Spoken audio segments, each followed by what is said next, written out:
hello लोगोफोर खुलुमबाय बयखौबो आंनि चेनेलाव दिनै आङो फिथा बानायनायदो नै नारेंखल इखो बिगुर जिरबाय नै दैया कुलटुं कुलटुं लायलायदो ओमफ्राय इखो दा हानानै माबायाव होनोसै दैया गोदै ना गोदै नङाबा दा फिसा फिसा हागोन मा हाल्ला खालामबाय थादोलै मा हाल्ला खालामबाय थादो नों मटा तानो अ फिसा फिसा हामायनि मोखांखौ सोरदो रायलायदो भिडिअ बानायगासिनोलै सिख्लाफोरा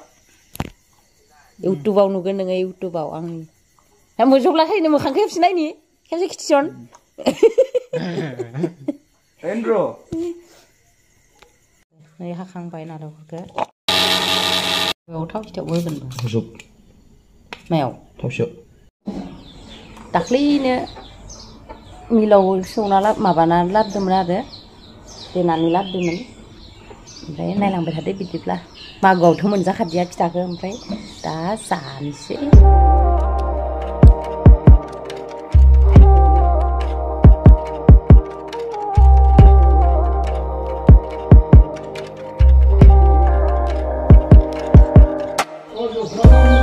मिथियाखै दाबो जोंसा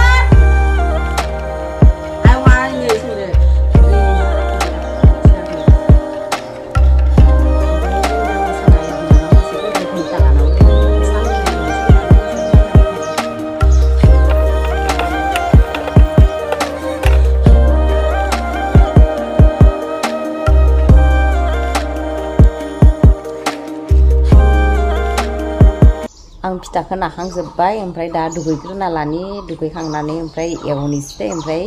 साहा लोंनो लिंनोसै नै आखाइयाव मारै दाब्ला दाब्ला सिथाबजोबना लादो बिथिंबो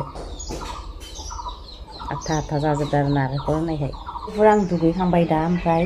बिनानावमोनखौ साहा लोंनो लिंहरनाय आं फन हरनाया आरो माबा खालामदो फन हरनाया आं बिसोरखौ दा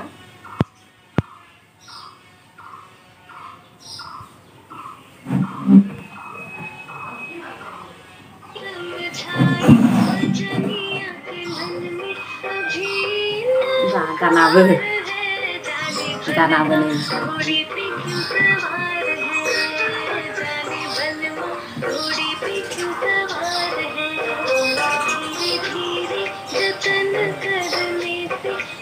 हमाखैनोखा गुबैदो जां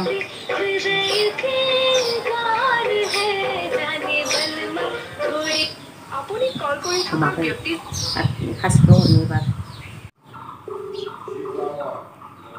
हेलौ मा खालामदो होमबालाय मा फन हमाखैमोन माबा जादोंमोन खाम जादोंमोन अ खाम जाद' साहा लोंनो फै दायो थांगोन दे बुंमायाबो थांनो नागिरदों मायाव बेंगाव थाङोनो अ नोंलाय ओमफ्राय हारसिं फै होमबा जानायाव नों हारसिं जादोबा दे दे नै आं सारायखौ जानोसै थावनिसै साराया दुंबाय ओइ बे आग्लायनाय नै मोनसेया फिसानो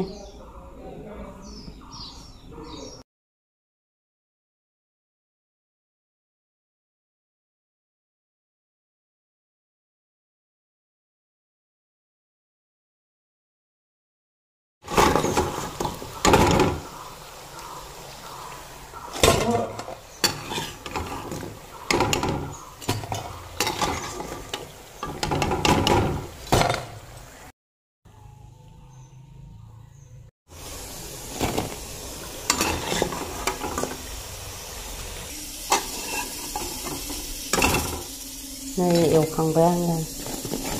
खिनिया जादों आरो एवखांबाय फिथाखौ सावखांबाय आङो दा खोबना दोननि इसोरो दायोसो दसे थाना फैनो ओमफ्राय ओइ नै बिनानाव ना मोनफैबाय ज'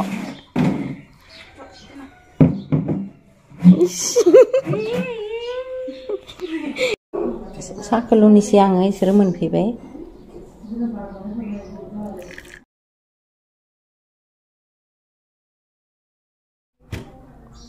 मा तुइखौ लांफैलाय ओइ निथिं अ इयावनो नै आलासिफोरनो सालाबायनो आलासि नङा बिनानावसो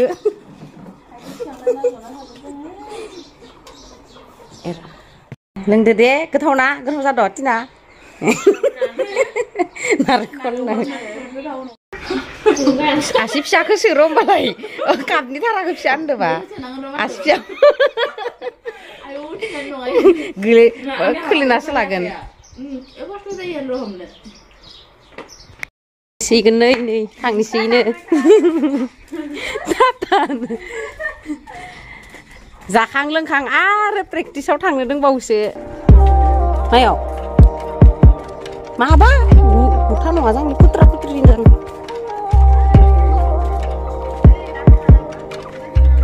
अ डाटासो जां खाथियाव नायफ्लाङाखै आं हो दाख्लैनो बानायदो सोरो पामपुलिया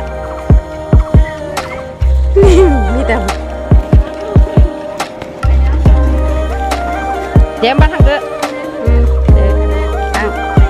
दायो लोगो मोनलायगोन आरो थांलायनोसैलाय सान्दुं गोसायाव बारबो